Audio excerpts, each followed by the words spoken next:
Gracias, Señor Jesús. Aleluya. Gracias, Señor Jesús. Hermanos queridos, pueden tomar asiento.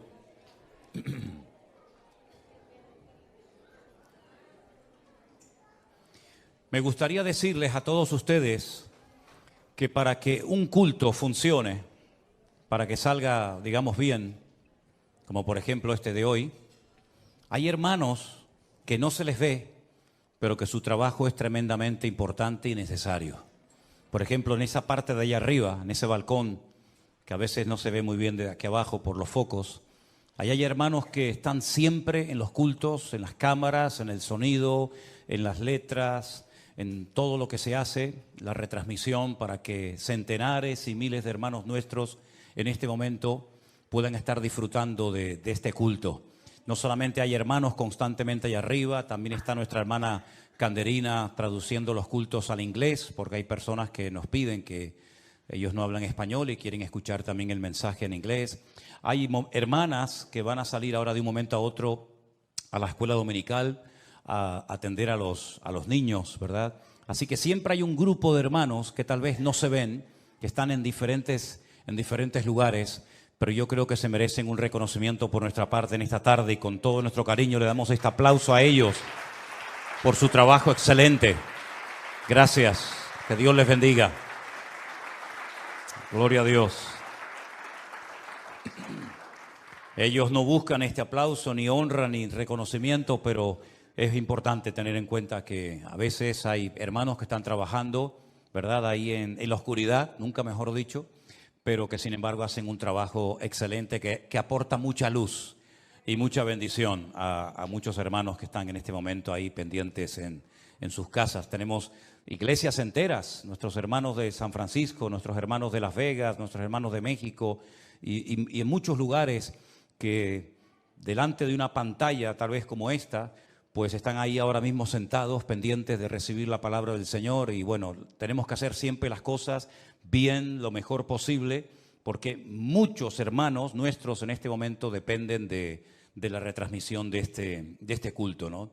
Así que damos toda la gloria y la honra al Señor. Y ahora sí le voy a pedir a los más pequeños, a los niños, que pueden salir ya a sus clases de la escuela dominical y gracias a las maestras que los van a atender, que les van a enseñar la palabra, que van a cuidar de ellos, mientras los demás nos quedamos en esta tarde en este lugar. Y mientras van pasando, déjenme que les diga que nada más terminar el congreso de este año en Toledo, automáticamente nos pusimos a trabajar buscando un nuevo lugar, porque sabíamos que aunque durante 2 años seguidos celebramos nuestro congreso, el primer año fue Lo Mejor Está Por Venir, ¿se acuerdan? Y este segundo fue A Por Todas. Sabíamos, aunque montamos aquella carpa muy grande y todo salió muy bien y todos salimos muy contentos y bendecidos, que ya no íbamos a poder utilizar más ese lugar. Aunque ahora se va a utilizar otra vez para un campamento de jóvenes que se va a llevar a cabo en la península, ¿verdad? Aparte de los que se van a hacer aquí en Tenerife. Y no es fácil a veces encontrar un lugar grande, cómodo, bonito, barato, ¿verdad?, para que los hermanos que asistieron y otros que no pudieron asistir este año porque era totalmente imposible poder alojarlos, porque este año no solamente se llenó el hotel donde estábamos, Montes de Toledo, sino que en el pueblo de Los Llévenes hay hotelitos pequeños, hay también alrededor casas rurales y todo se alquiló, todas las casas rurales, los hoteles de los distintos pueblos alrededor o de Los Llévenes, incluido el hotel. Y entonces ya sabíamos que no íbamos a poder volver allí. Así que estuvimos orando, llamando y preguntando por aquí, por allá, y ya digo, no es fácil. Pero nosotros el viernes, Elena y yo nos fuimos a Alicante, nosotros acabamos de llegar ahora hace un ratito, me hace gracia, muchas veces me dice José Gregorio, pero ustedes son como trotamundos, ¿no? ¿De dónde sacan la fuerza? Digo, eso digo yo, ¿de dónde sacamos la fuerza, no? Estuvimos viernes, sábado, domingo allí en Alicante, llegamos ahora a las 3:30, y estando en Alicante me reuní un día con nuestro hermano Iván, Pastor Iván y Conchi, que son los que llevan nuestra obra en toda la zona del Levante, Alicante, Valencia, etcétera. Y bueno, ya estuvimos también acordando reuniones ahora para el próximo mes en esa zona. Y él me dijo que cerca de donde yo me estaba quedando, averiguó por internet un lugar donde se hacen congresos, retiros, convenciones, etcétera, y que iba a intentar localizar al encargado para ver si podíamos ir allí a verlo y si estaba disponible. Des en cuenta que la fecha de Semana Santa son fechas muy buscadas y muchas iglesias y muchos ministerios hacen sus convenciones, sus retiros, pero en esas casualidades de Dios, el director de ese lugar estaba allí, a 25 minutos de donde yo me estaba quedando. Entonces Iván me llamó y me dijo, si quieres puedes ir ahora, él te está esperando, llámalo. Yo lo llamé, fui para allá y, hermanos queridos, jamás en mi vida pensé encontrar un lugar tan increíble, por bonito, por grande, por todo, en ese lugar. Vi todas las habitaciones, los comedores, las salas de reunión que tienen, las piscinas, las canchas de tenis, las canchas de fútbol, las canchas de baloncesto, todo es algo realmente, es una finca de más de 150.000 metros cuadrados, con una arboleda al lado de la playa, ¿verdad?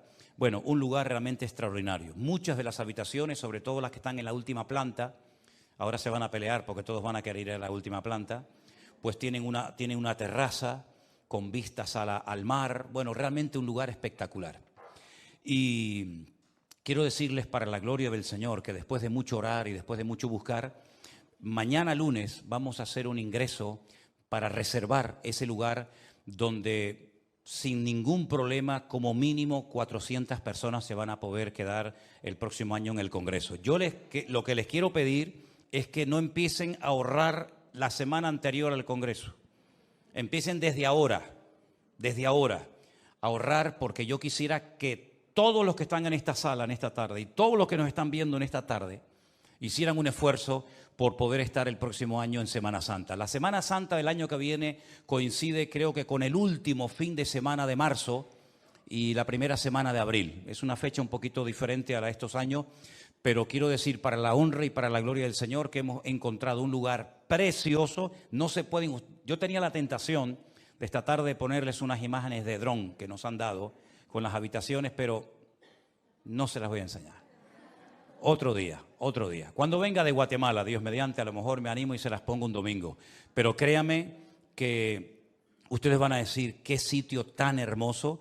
Y si todo sale bien en ese lugar, probablemente durante mucho tiempo lo sigamos utilizando. Pero no solamente para el congreso que queremos hacer, y estamos pensando en tener 2 congresos al año en la península, no solamente uno, sino para reuniones de varones, de matrimonios, de niños, de campamentos. Bueno, porque el lugar es realmente extraordinario. Es un lugar que fue un seminario católico y ustedes saben que durante muchos años los católicos estuvieron construyendo muchísimas infraestructuras, colegios, etcétera, para nosotros. Ellos las construyeron, ya no las usan y ahora las alquilamos nosotros, porque el Señor es bueno y para siempre su misericordia. ¿Cuántos dicen amén? Gloria a Dios. Dios es bueno. Amén. Así que espero verles a todos ustedes el próximo año en el Congreso. Aún no tenemos el lema, pero ya el Señor nos mostrará qué lema tenemos que ponerle. Cierra tus ojos un momentito. Vamos a orar a nuestro buen Dios, porque lo que hoy ha sucedido en este culto, yo lo voy a contar ahora. Creo que es la primera vez que sucede y es algo muy interesante. Señor, te doy gracias porque tu presencia está aquí con nosotros. Gracias, Señor, porque vemos cada día tu mano, tu fidelidad. Vemos cómo tú cuidas de nuestras vidas y nos sorprendes y abres puertas, Señor, que ni siquiera soñábamos, Señor, que jamás se abrirían. Pedimos, Señor, que ahora podamos abrir nuestros corazones, que estemos atentos a tu palabra y que disfrutemos de este tiempo en el cual vamos a oír tu voz a través de tu palabra. En el nombre de Jesús. Amén y amén. Generalmente antes del culto yo le pido a un hermano, a una hermana, que traiga una lectura bíblica, ¿sí? Nadie en la iglesia, nadie, ni siquiera en mi casa, saben la lectura que yo le voy a pedir a ese hermano o a esa hermana que traiga en el culto. Y hoy me acerqué a Jerónimo y le dije, ¿podrías traer la lectura del Salmo 121? sin saber absolutamente nada, y Dios lo sabe, Anderson, cuando esta tarde abrió el culto, dice: hermanos, vamos a leer un precioso salmo que muchos de nosotros conocemos de memoria. Y casualmente, entre comillas, él leyó el Salmo 121 y habló de cómo el Señor nos guarda y de cómo el Señor nos protege, y sin él saberlo y sin ninguno de ustedes saberlo, porque yo tengo una costumbre, y es que generalmente no le digo a nadie de lo que voy a predicar, porque a veces ni yo sé de lo que voy a predicar, ¿no?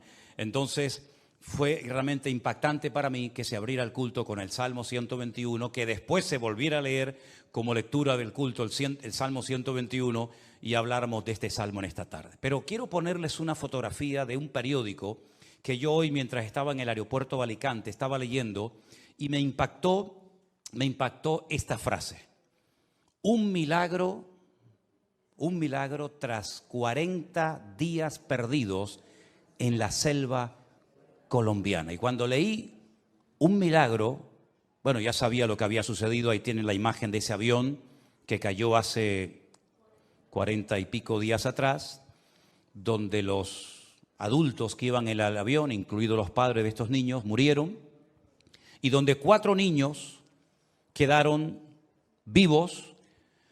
Pero claro, estamos hablando de la selva, estamos hablando de un lugar muy peligroso, de insectos, de jaguares, de serpientes, etcétera, y de 4 criaturas que el más pequeñito creo que tenía un año,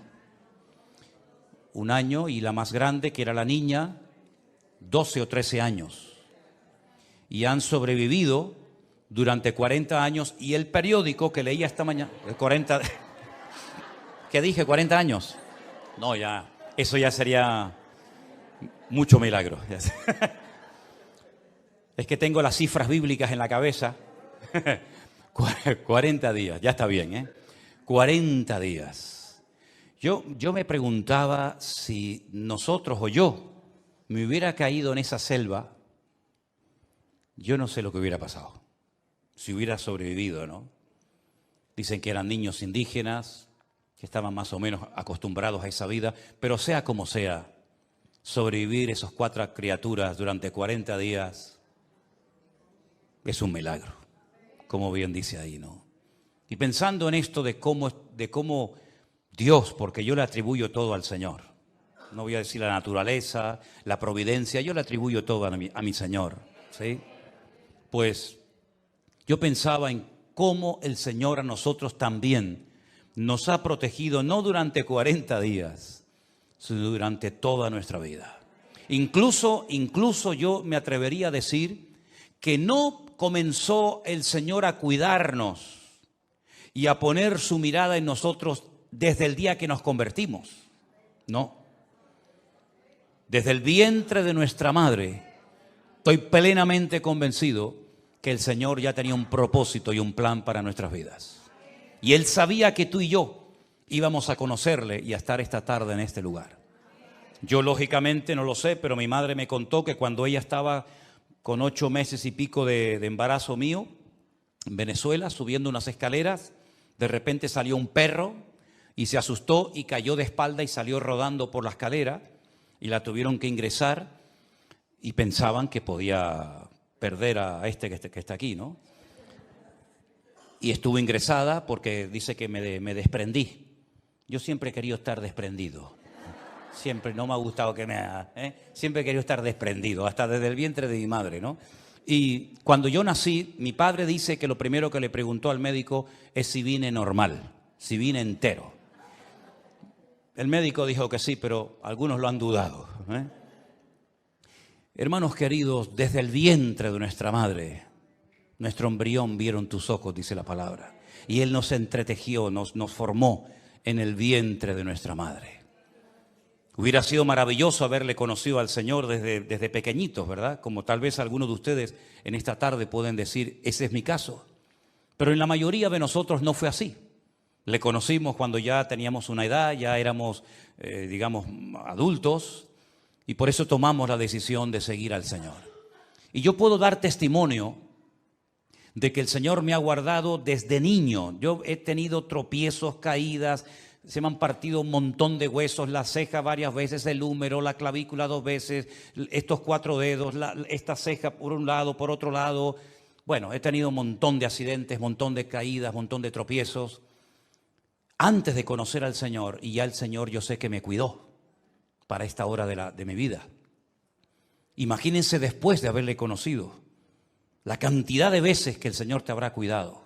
Pero no solamente cuando hablo de cuidado, hablo de caídas, de tropiezos o de accidentes, sino a veces hablo de relaciones que no funcionaron, que no salieron como tú querías que salieran, pero que a lo mejor hoy, esta tarde, puedes decir: Señor, gracias, porque aquella relación con aquella muchacha o con aquel chico no salió bien. No llegó a buen puerto. No solamente el Señor nos ha librado en aspectos físicos, también por supuesto espirituales. ¿Y cuántas veces el Señor nos habrá librado de maquinaciones del diablo contra nosotros que ni siquiera nos hemos dado cuenta, pero que sin embargo el Señor nos protegió? Y cuando estemos en su presencia, Él nos revelará las veces que nos salvó, incluso hasta de la propia muerte. Amén, hermanos.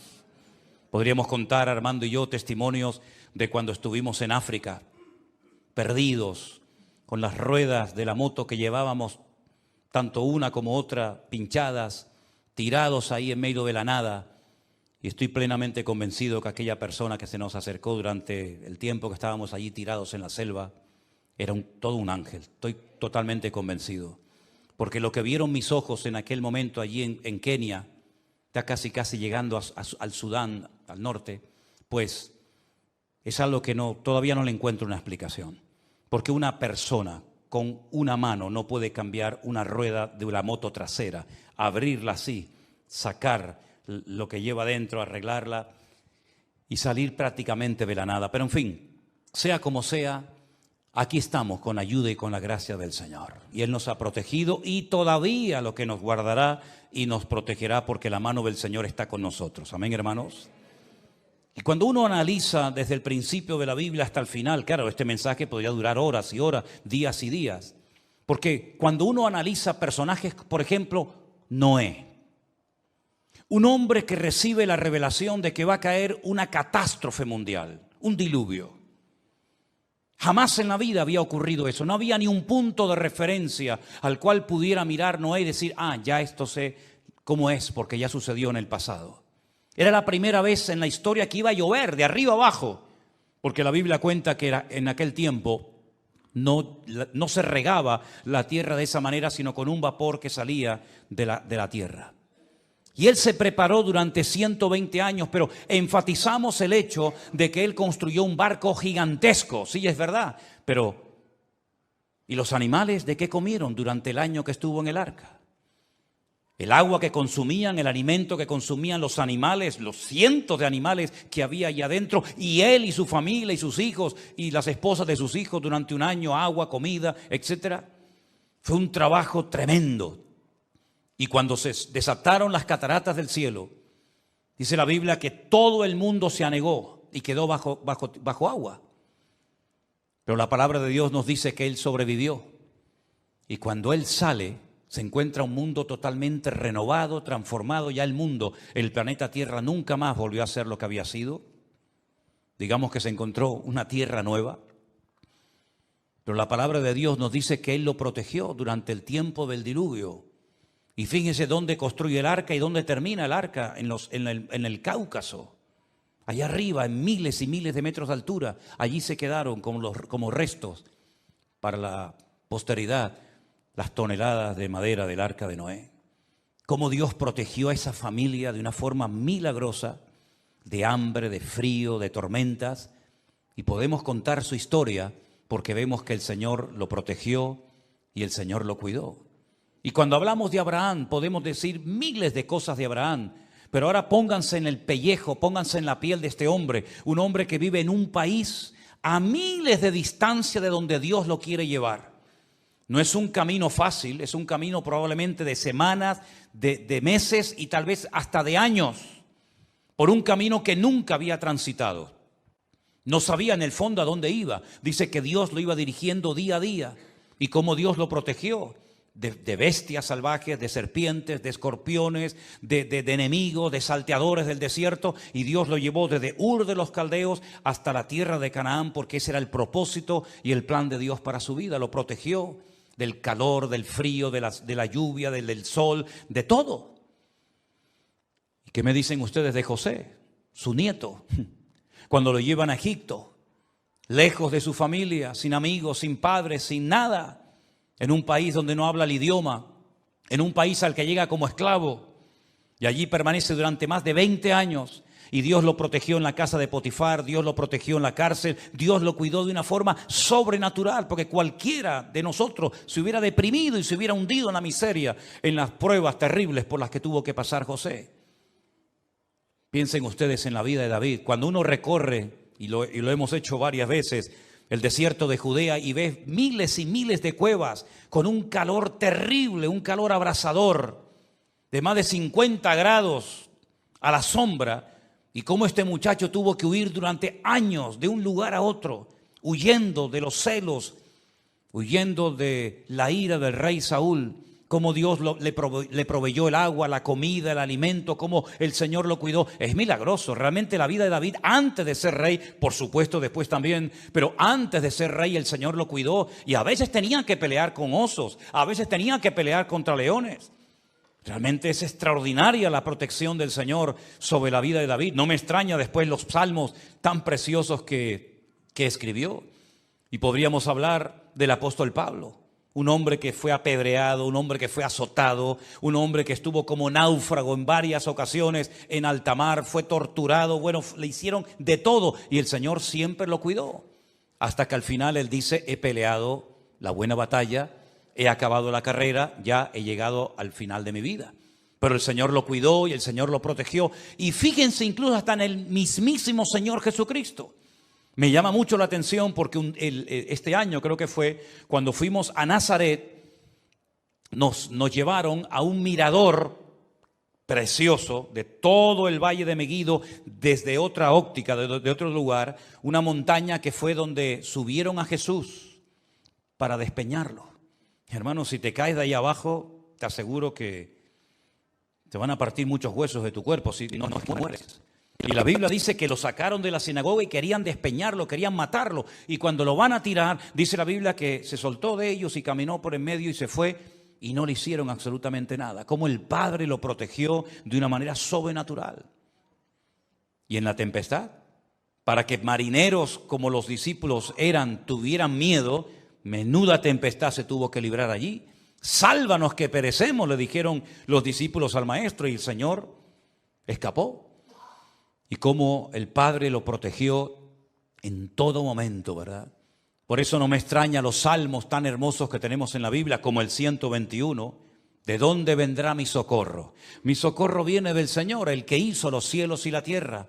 Cuando los peregrinos cruzaban todo el país, de norte a sur, hasta llegar a Jerusalén, con sus ofrendas y con sus diezmos, ¿verdad? Y tenían que atravesar aquellos desfiladeros y aquellas montañas tan peligrosas, donde se ocultaban ladrones que bajaban, ¿verdad? Y querían quitarle los diezmos, las ofrendas y las cosas que llevaban al templo para ofrecerlas al Señor. Y el salmista decía, ¿de dónde vendrá mi socorro? ¿Cómo me protejo de todo esto? El Señor es tu guardador. El Señor no se adormecerá. El Señor estará guardando tu salida, tu entrada desde ahora y para siempre, ¿verdad? Es interesante notar que Dios no duerme, Dios no se cansa. Cuando he leído muchas veces, y ustedes también, la famosa parábola de las vírgenes, ¿se acuerdan? Era la costumbre, las mujeres, las muchachas ir a recibir al novio. Nosotros tenemos la costumbre de que el novio espera a la novia y a veces parece que no quiere venir, ¿no? Pero sin embargo, en los tiempos de la Biblia, incluso hoy en día en el pueblo de Israel, es al revés, es la novia la que espera al novio. Es al revés, ¿sí? Y las chicas iban y acompañaban al novio hasta la casa de la novia. Y dice la Biblia que como el novio tardaba, se quedaron dormidas. Y a medianoche llegó el aviso de que llegaba el novio y se despertaron. Pero dice la Biblia que la mitad de ellas, el 50% de ellas, a las cuales la Biblia llama insensatas, no tenían aceite de repuesto en sus lámparas. Solamente las otras 5 tenían aceite en sus lámparas y llevaban aceite de repuesto y pudieran entrar en el convite, en el banquete con el novio, ¿verdad? Pero el Señor no se queda nunca dormido. No hay que despertarlo, decía el profeta Elías a los profetas de Baal. Griten, griten más fuerte. A lo mejor Baal está durmiendo y hay que despertarlo. O a lo mejor se ha ido de camino y se reía y se burlaba de ellos porque él sabía, y todos nosotros sabemos, gracias a Dios hoy en día, que los ídolos de las naciones tienen oídos, pero no oyen. Tienen boca y no hablan. Tienen ojos y no ven. Y tienen pies y no caminan. Lo conté en su momento y lo quiero volver a contar ahora. Nunca olvidaré, se me quedó en la retina, yo creo que grabado de por vida, aquellas imágenes cuando estaba el volcán en La Palma, ¿se acuerdan? A toda la isla alarmada, la gente asustada, no sabían a cuánto iba a durar aquello. Y como sabían más o menos la dirección del río de lava, y sabían que el río de lava iba a poder entrar a una iglesia y la iba a poder destruir, pues ¿qué hizo el pueblo? Fue corriendo dentro de la iglesia y me hizo gracia ver a aquellos hombres con los santos, con las vírgenes, con los crucifijos por la calle corriendo para que el fuego no los quemara. Y yo decía, pero si ahora es un momento maravilloso para que estos dioses digan, tranquilos, tranquilos, nosotros nos vamos a defender, no se preocupen, que para eso somos dioses. Ustedes no nos tienen que ayudar a nosotros, somos nosotros los que tendríamos que ayudarles a ustedes. Pues no, quedó en evidencia de que esos dioses no eran capaces de protegerse a sí mismos. Si no son capaces de protegerse a sí mismos, van a proteger a los demás. Sin embargo, nuestro Dios, cuando oramos a Él y clamamos a Él, independientemente de que sintamos o no, veamos algo o no, sabemos que nuestro Dios nos oye. Y si sabemos que nos oye, tenemos las peticiones que le hayamos hecho concedidas en el nombre de Jesús, si son de su voluntad. Amén, hermanos. Así que la protección de Dios es un hecho, es una realidad. Dios ha protegido a lo largo de la historia a todos y a cada uno de sus hijos. Ha protegido al pueblo de Israel. Miren, si no fuera por la protección sobrenatural de Dios, el pueblo de Israel no existiría. ¿Cuántos han intentado a lo largo de la historia destruir a esa gente? Prácticamente todos. Todos los imperios, todas las culturas, todas las civilizaciones, desde los egipcios, los babilónicos, los medos persas, los griegos, los romanos, todas las personas que se han levantado contra ese pueblo con el objetivo de destruirlo han desaparecido. No existen, ya no existe ese imperio, ya no existe ese poder militar. Sin embargo, para la gloria de Dios, ese pueblo sigue en pie. Amén, hermanos. ¿Y qué decir de nosotros? Cuando el mismísimo Señor Jesucristo dice que las puertas del infierno no prevalecerían contra la iglesia, ¿qué es lo que nos está diciendo? Que el infierno entero se iba a levantar a lo largo de la historia contra la iglesia. Hay una asignatura que se estudia en los seminarios, en las escuelas bíblicas, por lo menos yo lo estudié, se llama Historia de la Iglesia. Y es una materia interesantísima. Si te gusta la historia, yo te animo a que compres libros que vayan en esa línea y vas a darte cuenta cómo ha ido transcurriendo, cómo ha ido extendiéndose el cristianismo a lo largo de la historia, pero ojo, que no ha sido nada fácil. Por ejemplo, los 300 primeros años de la iglesia fueron años de sangre. Es que no hubo ni un emperador romano que no quisiera destruir a la iglesia. Todos se empeñaron en destruir a los cristianos. Los consideraban enemigos. Todos. Es que no ha habido ni uno que se escape. Hasta que hasta el 300 y pico un tal Constantino decidió hacer del cristianismo la religión del imperio. Y ahí fue uno de los grandes problemas con los que la iglesia se ha encontrado. Pero a lo largo de la historia, entre persecuciones, entre iglesias quemadas, hermanos torturados, pastores encarcelados, falsas doctrinas, divisiones, líos, problemas, guerras. Es que no ha habido ni un solo régimen político que no haya tenido algo que ver en contra de la iglesia. Da igual del signo que sean. Y sin embargo la iglesia sigue ahí. ¿Por qué? Porque el Señor prometió cuidarla y protegerla como la niña de sus ojos. ¿Cuántos dicen amén? Y mira tu vida, mira tu propia vida. Si no hubiera sido por la misericordia y por el amor de Dios, probablemente, no digo todos, pero algunos de nosotros en esta tarde probablemente estaríamos muertos. Pero Dios nos protegió, hermanos, de aquella enfermedad, de aquel accidente, de aquel ataque o como sea. Dios nos ha protegido porque Él lo ha prometido en su palabra y sabemos que la protección de Dios es el mejor seguro de vida que podemos tener en esta vida, valga la redundancia. Pero no solamente tenemos el mejor seguro, sino que además no caduca. Porque ustedes saben que si usted le hace un buen seguro a su coche, a su moto, a su casa o a tu vida, en cuanto dejes de pagarlo, caduca, ya no tiene vigor. Pero sin embargo, como ese seguro lo pagó el Señor Jesucristo con su vida y con su sangre, sabemos que la protección y el cuidado de Dios sobre tu vida y mi vida nunca va a caducar. ¿Cuántos dicen amén? Sino que Él nos cuidará de noche y de día. Ahora, a mí me llama mucho la atención algo que dice en el verso 7. Y mira que he leído veces este salmo, Además, yo le pedí al Señor que me enseñara, que me ayudara hasta aprendérmelo en hebreo, y me lo aprendí en hebreo y todo. Así que para mí es un salmo muy especial que constantemente lo menciono, ¿no? Pero hay una parte que hoy leía de este salmo y me impactó tanto, que es el verso 7 cuando dice: Él te guardará de todo mal. ¿Cuántas veces hemos leído esto? Miles.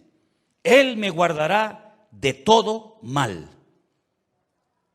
Es decir, que si me va a guardar de todo mal, lo que me está pasando en este momento, sea lo que sea enfermedad, sea crisis matrimonial, crisis económica o lo que sea, no es un mal.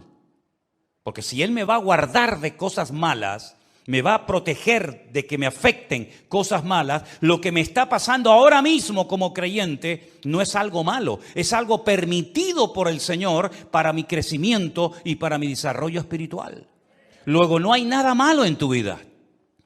No es que hay cosas buenas y cosas malas, no, porque esa no es la promesa de Dios. Y repito, lo que Dios promete, Él lo cumple. Él te guardará de todo mal. Luego podemos decir, y ahora lo entendemos mejor, que si amamos a Dios, todo nos va a ayudar para bien, porque no hay nada malo. Todo viene para el bien y el propósito de Dios en nuestra vida. Entonces, ¿no será mejor cambiar la actitud y las formas que tenemos a veces de hablar y de expresarnos? ¿Cuántos conocieron o vieron alguna película o han oído algo de Bruce Lee? Algunos dicen, Bruce Lee no es un champú, no es un jabón. Fue un señor que peleaba muy bien. Bruce Lee dijo: nunca hables mal. Yo te voy a decir lo que él decía, ¿vale? Porque las palabras tienen como una energía.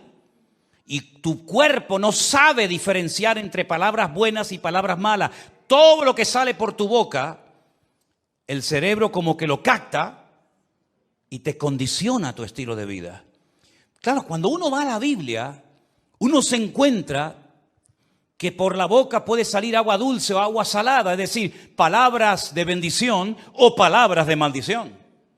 Y Santiago dice: esto no debe ser así.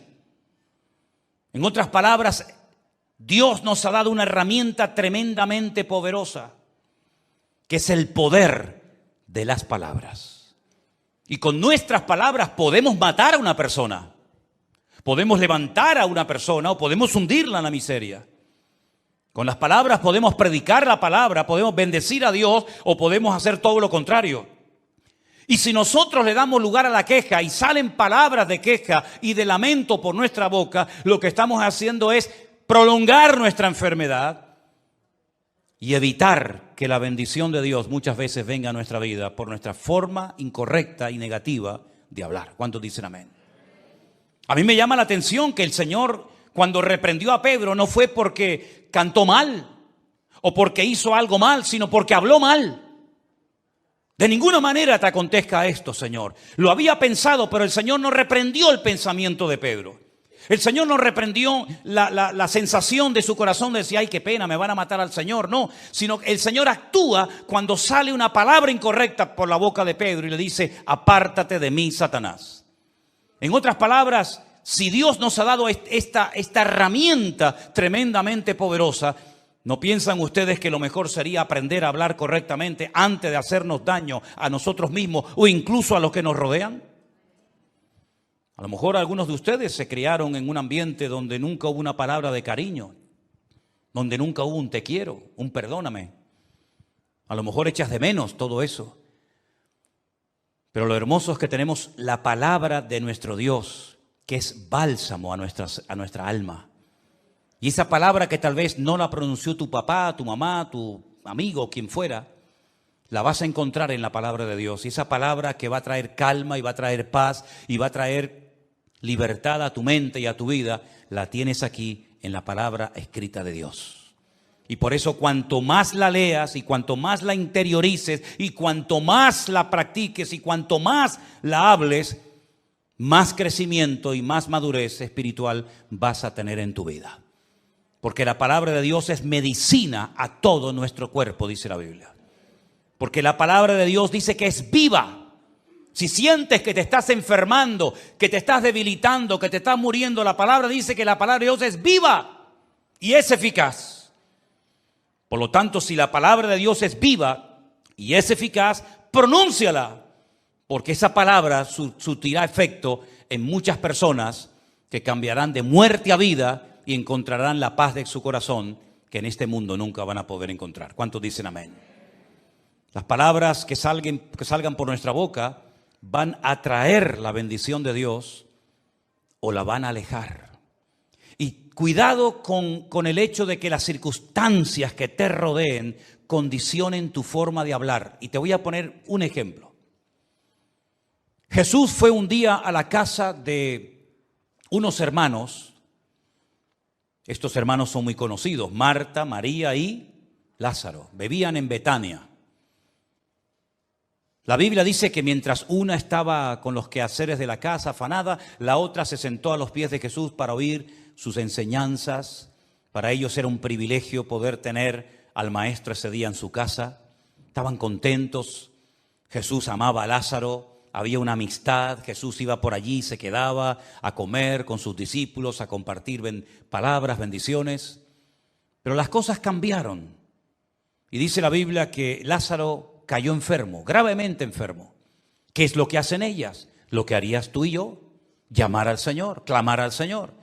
En ese momento no tenían que orar porque lo tenían presente y lo que hacen es llamarlo, clamar a Él, por favor, ven que el que amas está enfermo. Cuando el Señor llega 4 días, desde el punto de vista de ellas, tarde, las dos se pusieron de acuerdo en sus argumentos. No solamente Marta, que parecía si me permiten, tal vez la menos espiritual, sino que las dos dijeron exactamente lo mismo al Señor. Señor, si hubieras estado aquí, nuestro hermano no habría muerto. Es decir, nosotros hicimos lo que tú nos enseñaste. Cuando tengamos problemas, te pedimos. Cuando tengamos necesidades, te llamamos. Y nosotros lo hicimos, pero no funcionó. Has llegado tarde. Y mi hermano se podía haber salvado de la muerte si tú hubieras venido cuando nosotras te llamamos. Pero te llamamos y no nos respondiste. Y entonces mi hermano hoy no está enfermo. Mi hermano está muerto. Fíjate cómo cambió la forma de hablar de estas hermanas, porque las circunstancias modificaron, cambiaron su forma de expresarse. Es el mismo Señor, pero ya no es la forma igual de hablar antes que ahora. Entonces el Señor comienza ¿qué? A darles palabra. Yo soy la resurrección y la vida. El que cree en mí, aunque esté muerto, vivirá. Eso es un texto bíblico que tenemos literalmente tal y como lo he mencionado en esta tarde en nuestras Biblias. Pero en ese momento no era un texto bíblico, era una palabra, era una frase que salió de los labios de Jesús. Pero tenía el mismo efecto cuando Él la pronunció que cuando tú y yo la leemos. Yo soy la resurrección y la vida. El que cree en mí, aunque esté muerto, vivirá. Es decir, que la muerte no modifica, no altera la promesa. Y entonces ellas, haciendo una mala interpretación de la palabra que recién acaban de oír, dicen, yo sé, nosotras sabemos, ellas eran judías y conocían las escrituras, que nuestro hermano resucitará. Pero no ahora, en el día postrero. Cuando llegue ese día, cuando resuciten los muertos en toda la faz de la tierra, también lógicamente nuestro hermano resucitará. Es decir, ellas no han dejado de creer en las promesas de Dios, pero no con un cumplimiento inmediato y aquí y ahora, sino en un lejano, hipotético momento del futuro. Y es tremendo ver cómo, a pesar de que tienen al Señor presente delante de ellas y lo están viendo, y casi si quieren lo pueden hasta tocar y sentir su respiración, el Señor se pone a llorar porque ve que algo ha cambiado en ese hogar tan bonito, donde Él se sentía tan cómodo y tan a gusto con sus discípulos. ¿Qué es lo que ha pasado? Las circunstancias han cambiado a la familia. Y es una lástima ver cuando hay creyentes que en vez de cambiar el ambiente los cambia a ellos. Y en este caso, la muerte afectó tanto su fe que ya no creían que en ese momento, aunque allí estuviera el Señor, podía haber un milagro. Y entonces Él le dice, vamos al cementerio. Y cuando da la orden de quitar la piedra, le dan como un consejo al Señor. Señor, mi hermano hace 4 días que murió. Como si no lo supiera el Señor, ¿no? Y mi hermano ya está en un proceso avanzado de descomposición. En este país hace mucho calor. Y después de 4 días, tiene que salir de ahí un olor terrible, Señor. Qué tremendo, ¿verdad? Cuando el Señor quiere hacer algo en una iglesia y no lo dejan. Cuando el Señor quiere hacer algo en una vida, en un joven o en una familia, y por una actitud incorrecta y una forma incoherente de hablar, la bendición se fuma y se va, hasta que encuentra cabida en otra vida, en otro corazón, ¿verdad? El Señor llora allí en el cementerio y le dice a las hermanas, ¿no te he dicho que si crees en mí, verás la gloria de Dios? Tratando el Señor de animar, de convencer, de sacudir la fe y la conciencia de las hermanas de Lázaro, porque parece que ya no creen en nada. Hermanos queridos, que nunca a ti y a mí nos pase eso. Amén, hermanos.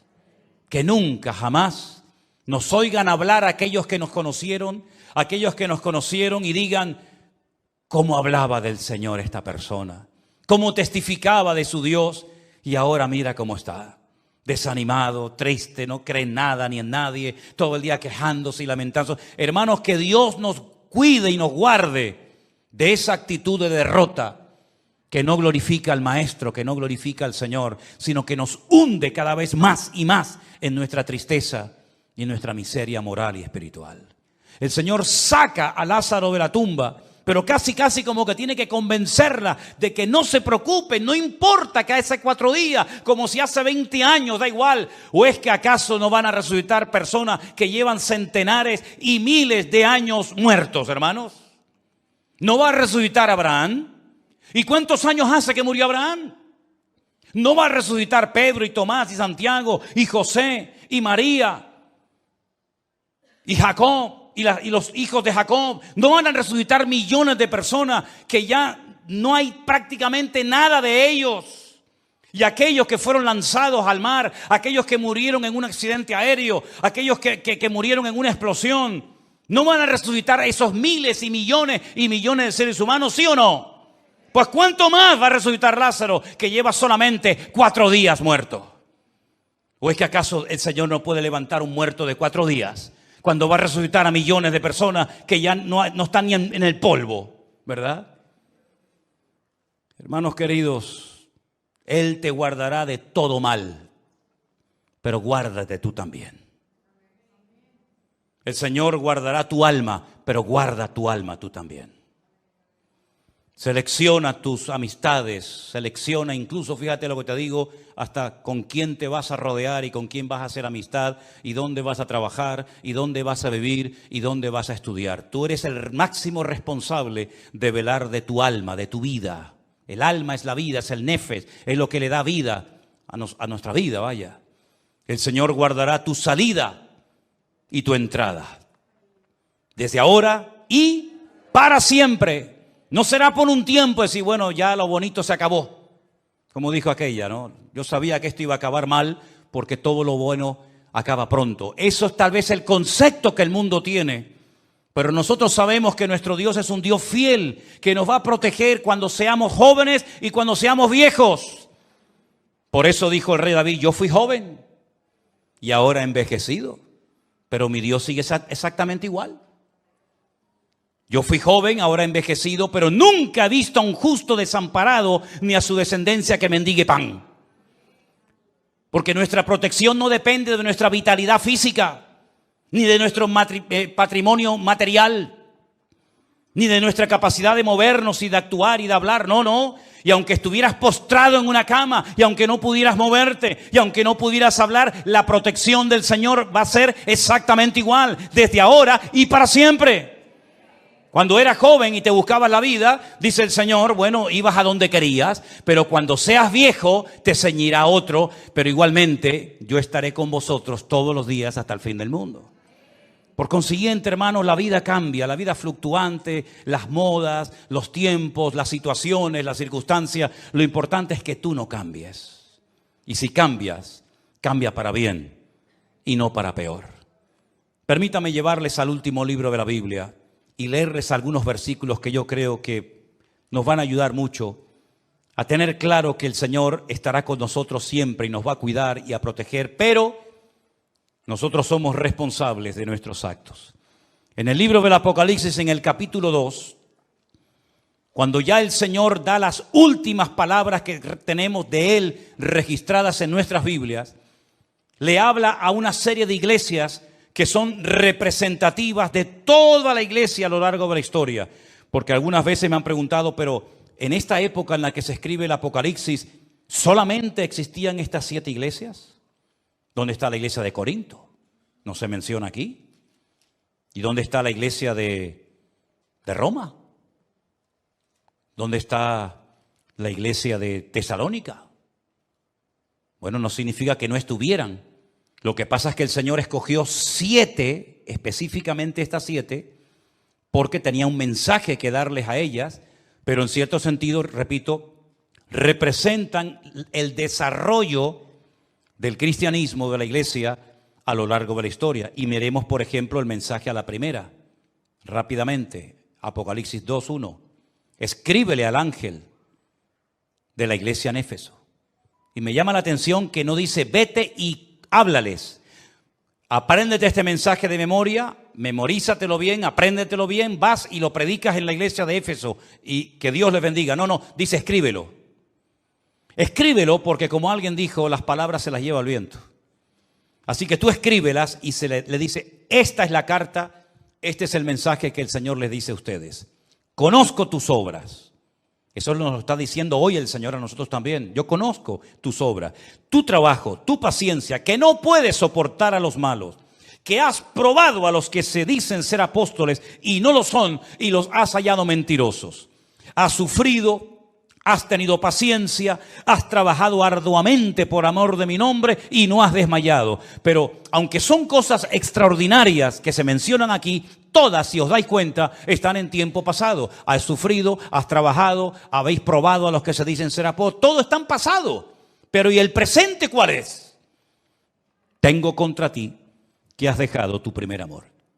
Recuerda, por tanto, de dónde has caído, arrepiéntete y vuelve a hacer las primeras obras, pues si no lo hace, vendré pronto a ti y quitaré tu luz, tu candelero de tu lugar, si no te hubieres arrepentido. Es decir, Dios, el Señor en su palabra, nos promete que nos va a guardar, que nos va a proteger, que estará con nosotros cada día, pero el problema es que la iglesia bajó la guardia y comenzó a olvidarse de que la iglesia no puede vivir de glorias del pasado.